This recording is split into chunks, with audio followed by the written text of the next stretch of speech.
Bonjour à tous. Je me suis amusé à écouter une interview de Samuel Eto'o avec Alain Foka et je veux que vous écoutiez très bien ce que Samuel Eto'o dit parce que tout ce qu'il décrit, tout ce qu'il dit a l'impression d'être actuel. Samuel Eto'o, pendant cette interview, était à la fin de sa carrière et écoutez très bien ce que Samuel Eto'o dit. Et vous avez l'impression pendant cette interview que Samuel Eto'o est actuellement président de la Fédération camerounaise de football. Tout ce qu'il décrit, tout ce qu'il dit, ça a tout l'air d'être une interview qui est actuelle, mais pourtant c'est une interview qu'il a faite en 2019, 2020, par là. Bonne écoute. Samuel, qu'est-ce que tu fais en ce moment? Je pense que comme footballeur, j'ai fait le tour. Il est temps pour moi d'aller vers d'autres défis. J'ai eu l'immense plaisir de partager des moments uniques avec des joueurs exceptionnels, que ce soit en équipe nationale ou en club. J'ai connu des beaux moments, des très beaux moments. J'ai connu aussi des moments un peu difficiles. Je repense à mes blessures.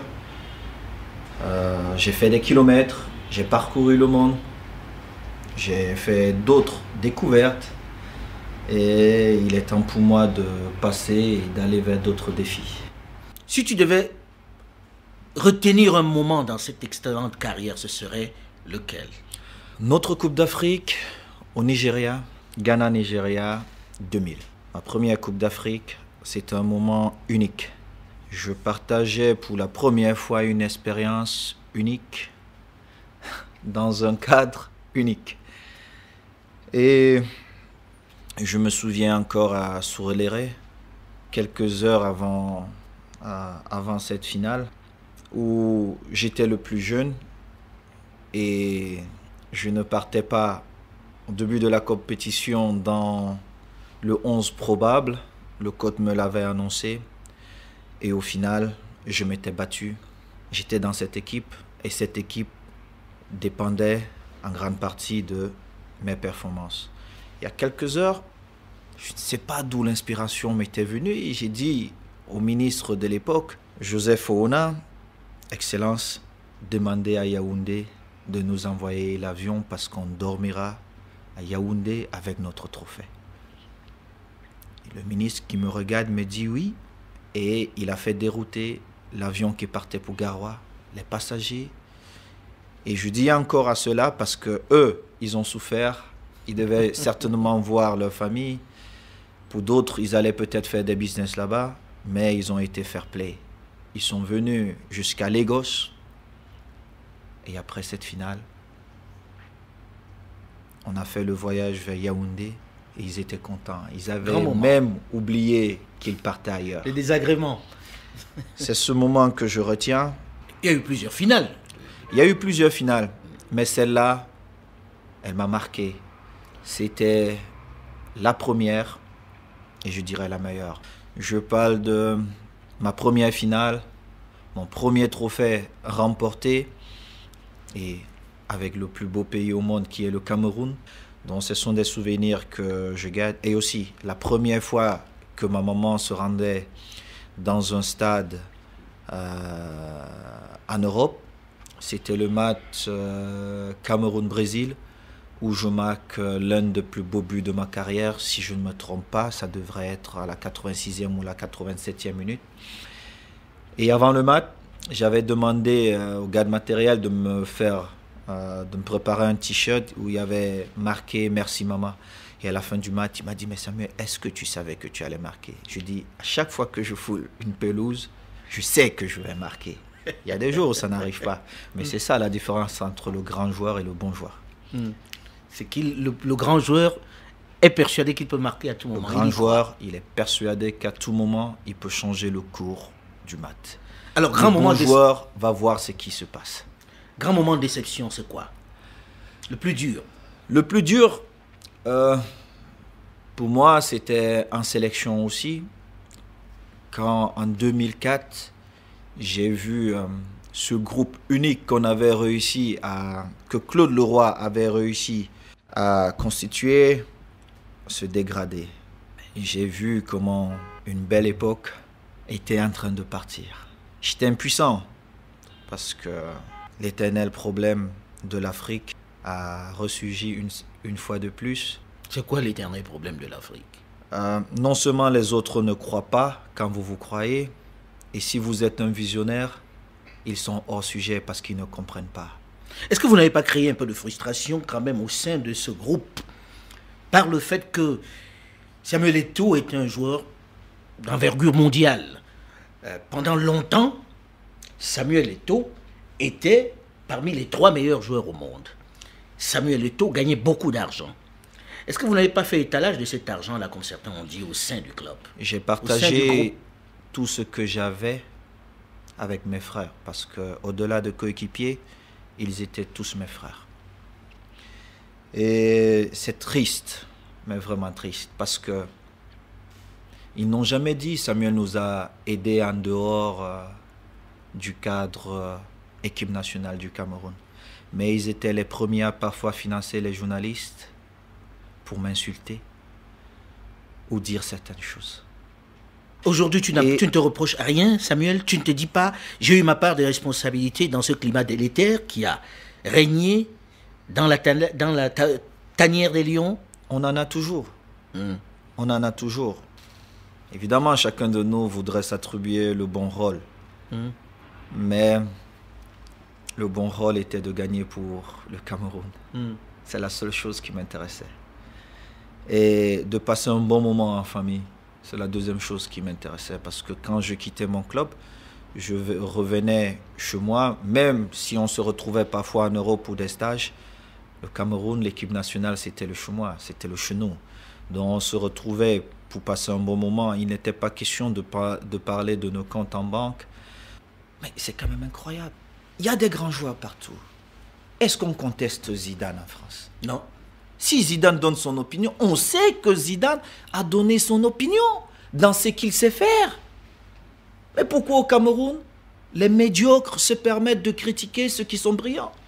C'est ça qui n'est pas normal au Cameroun, où certaines personnes qui ne reconnaissent pas leur place veulent s'attribuer d'autres places. Alain, c'est ça qui pose problème au Cameroun. Il faut qu'on accepte. On ne dit pas qu'ils ne doivent pas donner leur opinion. Oui. À qui tu penses quand tu dis ça? Non, je n'ai pas de nom, mais ils sont nombreux. Ils sont nombreux. À Roger Mila? Non. Tu sais, ce que nos parents ne comprennent pas, c'est que je suis aussi parent. Ils me voient éternellement comme un enfant. C'est ça le problème. Ils ne comprennent pas que nous avons grandi. C'est ça, Alain. J'ai grandi. Je suis considéré comme un joueur unique. Je suis un joueur unique. Il faut qu'on me donne ma place. Si mes parents, pour une raison ou pour une autre, refusent de me donner ma place, c'est leur problème. Parce que moi, je reconnais ma place. Où je dois être, on me donne ma place. Vous n'allez pas changer que je suis le meilleur en Afrique. C'est pas possible. Alain, je n'ai pas besoin de le dire, mais c'est un fait. Les autres, ils le savent. Ils doivent l'accepter. Et quelqu'un d'autre viendra, il sera meilleur que moi. Il battra tous mes records. Il sera considéré comme le meilleur. Eh oui, mais c'est ce qui fait avancer l'Afrique. Alain, moi je ne suis pas venu là pour être éternel. C'est pas possible, on ne peut pas. Je suis venu là pour pousser les jeunes à faire mieux que nous autres. On peut tout dire sur Samuel Eto'o, mais en matière de football, je vois 20 ans avant les autres. Et je te prends quelques exemples. Joël Matip, quand il est arrivé à l'équipe nationale avec Maxime Tchoupo, j'ai tout fait. Mais vraiment tout fait pour qu'il se sente bien dans cette maison. Mais ceux-là même qui pensent que l'équipe nationale appartient à Samuel Eto'o? Non, à un groupe avec des managers tapis dans l'ombre qui font des business avec certains dirigeants, avec l'ingérence parfois des ministres qui étaient là, au niveau de la FECAFOOT, ils ont tout fait. Fédération camerounaise de football. 10 ou 12 ans plus tard, on dit mais Matip ne vient pas à l'équipe nationale parce qu'il ne s'entend pas avec Samuel Eto'o. Mais moi, je suis allé rencontrer Matip à Liverpool avec son papa, il y a 1 an, pour qu'il revienne à l'équipe nationale. Pourquoi il ne revient pas? Mais parce qu'il y a eu un groupe de joueurs qui ont tout fait pour qu'ils ne viennent pas avec leur manager. Parce qu'il fallait que ces joueurs jouent pour qu'ils soient vendus. C'est l'éternel problème. C'est le moment pour nous de mettre les règles. Aucun match ne se joue sans règles. C'est pas possible. Mais au Cameroun, on dirait qu'il n'y a pas de règles au niveau du football. Je ne me contente pas de voir le Cameroun gagner de temps en temps. Peut-être j'ai une vision de supporter. Mais le Cameroun, c'est le Brésil de l'Afrique. C'était le Brésil de l'Afrique. C'est le Brésil de l'Afrique. Les Sénégalais aujourd'hui... Mais Alain, c'est certaines personnes qui ne voient pas notre pays comme ça. Je te promets, le Cameroun, c'est le Brésil de l'Afrique. Mais quand vous n'avez pas de visionnaire, il n'y a pas de projet au niveau pour développer le football. On vous prend des joueurs aujourd'hui, certains qui viennent faire le chantage à l'équipe nationale, certains qui se croient tout permis, qui racontent n'importe quoi. Moi, je dis, mais écoutez, moi j'ai joué avec des grands joueurs. Messi... Même pour me dire bonjour, non, Messi à mon époque, il jouait avec moi, il était très jeune.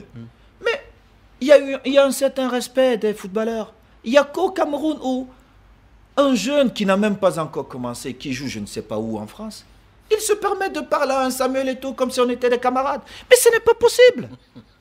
Mais reste à ta place, mène ta petite carrière. C'est toutes ces choses qui font en sorte que les gens ne retrouvent pas leur place. Et il y a tout ce désordre. Mais ce désordre est créé par qui? Par des gens économiquement qui gagnent derrière. C'est l'éternel. Moi, j'ai des joueurs à l'équipe nationale qui m'ont appelé, qui m'ont dit « Interviens pour un tel, un tel, un tel ». Mes enfants, j'ai dit « Écoutez, moi, Samuel, je n'interviens pas. Si le coach juge qu'il est bon, il va le prendre. Parce que je sais comment ça se passe. Je n'ai jamais intervenu et j'ai répété la même chose à ces joueurs. Donc tu n'as pas fait rentrer des jeunes dans le club, comme on a lu jamais. Ici et là. D'ailleurs, certains m'en veulent parce qu'ils n'ont pas été convoqués. Mais je m'en fous. Je m'en fous. Parce que c'est l'intérêt de 26 millions de Camerounais. Si le coach juge que vous n'êtes pas assez bon pour être dans son groupe, c'est sa responsabilité. Il est payé pour prendre ses décisions. J'ai eu des informations sur des rapports que certains joueurs ont fait en m'accusant. Mais ces mêmes joueurs m'ont appelé, m'ont envoyé des messages pour que j'intervienne pour certains joueurs. Mais je suis l'aîné. Je dois protéger mes enfants. Je dois protéger mes petits frères. C'est la première fois. Ils ont parlé. Je regarde, je dis... Les gens disent, Samuel fait ça parce qu'il a du fric. Samuel fait ça parce qu'il n'a pas faim. Et alors, il nous traite de très haut. Mais il nous regarde de haut. Alain, d'abord, tu sais que c'est pas vrai. Tu sais que j'ai toujours été à côté de toutes ces personnes qui peuvent avoir de tels propos vis-à-vis de moi. Et je suis allé très très loin parce qu'elles savent. Si je veux dire des choses, je leur dirai. Mais ils seront les premiers à savoir ce que je veux dire. Moi, je tourne pas. J'étais là. Personne ne m'a donné un sou. Mes aînés sont là. Tu voyageais pas aux frais du Cameroun pour aller Moi, j'achetais mes billets d'avion. Parce que c'est mon pays, parce que j'aime ce pays. Ça, Alain, pour le Cameroun, je ne compte pas. Je mets tout de côté et je fonce. Le plus important, c'est de trouver la solution pour un meilleur Cameroun. Moi, le football, je connais. C'est pourquoi je suis arrivé là. J'ai l'impression que les gens ne me comprennent pas. Alors peut-être il faut que je reste très loin de ça. Mais en fait, c'est que je dérange les gens dans leur vol. C'est ça le problème. C'est ça. Moi, j'ai des preuves qu'à la FECAFOOT, à la Fédération camerounaise de football, des gens ont volé. Ça, je sais, des gens ont volé à la fédération. Oui, c'est vrai. Les gens ont volé. Mais la fédération était aussi en charge des petits stades, comme le stade de Berthois, comme ceci, comme cela. Vous ne pouvez pas sortir 300 millions et qu'on retrouve que la terre. Ce n'est pas possible. Alors que la FIFA, je ne sais pas, avec 200 000 dollars ou moins, il nous offre des stades en Afrique. Donc, il y a des choses qu'on ne peut pas m'expliquer. Ça, ce n'est pas possible. Aujourd'hui, comment faire pour qu'on vende bien les footballeurs africains ? Aujourd'hui, quand on écoute les sommes que l'on dépense pour acheter des joueurs en Amérique latine, dans d'autres régions du monde, et qu'on écoute ce qu'on donne pour les footballeurs africains, on s'est dit, il y a un problème. Comment ça s'explique? Qu'est-ce qui fait que ces joueurs-là, à qui on reconnaît un vrai talent, soient vendus aussi bas? Ok. Déjà, il faut une vraie politique du football. On demande toujours des changements, mais est-ce que cette population-là, elle est prête à changer? Parce que je vais vous dire, le Real Madrid, combien de maillots le Real Madrid vend par an? Des millions de maillots. C'est beaucoup d'argent. Le maillot de l'équipe nationale du Cameroun, je ne pars même pas dans les clubs. Voilà. Le maillot de l'équipe nationale du Cameroun, on le retrouve où? Les gens le fabriquent au quartier. Ils le vendent. Est-ce qu'il y a une politique pour ça? Non. Non. C'est beaucoup d'argent qu'on perd. Alors, comment vous voulez développer le football alors que ceux qui viennent mettre l'argent dans le football, très souvent, sont des hommes d'affaires? C'est un business. C'est un business comme un autre. Il faut professionnaliser. Il faut professionnaliser tout ça. Et il faut que l'ingérence de certains ministres s'arrête. Ils ne sont pas ministres du football. Ils font la politique du sport. Il faut qu'ils s'arrêtent. Et très souvent, ils ne savent même pas de quoi ils parlent. Le football a quelque chose de particulier. On gagne dans les stades parce qu'on se prépare peut-être bien. Il y a aussi de coups de chance. On en a eu. Mais si vous vous préparez bien, vous avez 80-85% de gagner. Moi, j'ai vécu une expérience, là, la dernière Coupe d'Afrique. Vous prenez toutes les décisions que vous voulez, oui. Mais vous ne pouvez pas demander à quelqu'un de construire et de gagner. Si vous décidez de construire un bâtiment, vous savez que vous pouvez le faire en 12 mois, vous pouvez le faire en 24 mois ou en 36. Mais vous n'allez jamais le faire en un mois.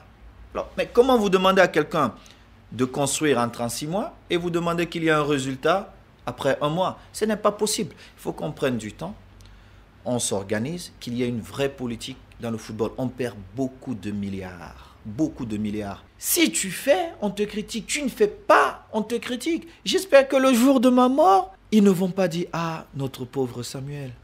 Non, mais tu es aimé aussi. On va pas pleurer non plus. Ça, je vais dire, tu es très aimé. Tu sais, c'est une minorité. Voilà, c'est ce que j'allais dire. Non, c'est une minorité. Même le bon Dieu n'a pas fait. Mais voilà, j'allais. Hein? Merci Samuel d'avoir accepté de venir débattre avec nous. Je suis très content de te recevoir à nouveau. Ça faisait quelques années. Mais quelques années quand même. Ça faisait quelques... En tout cas, on se retrouve autour d'un poisson. Merci en tout cas Samuel. Et puis bon vent dans ta nouvelle vie. Merci beaucoup. Loin du stade, mais dans le même temps au stade. Merci beaucoup. Merci. À très vite. À très vite.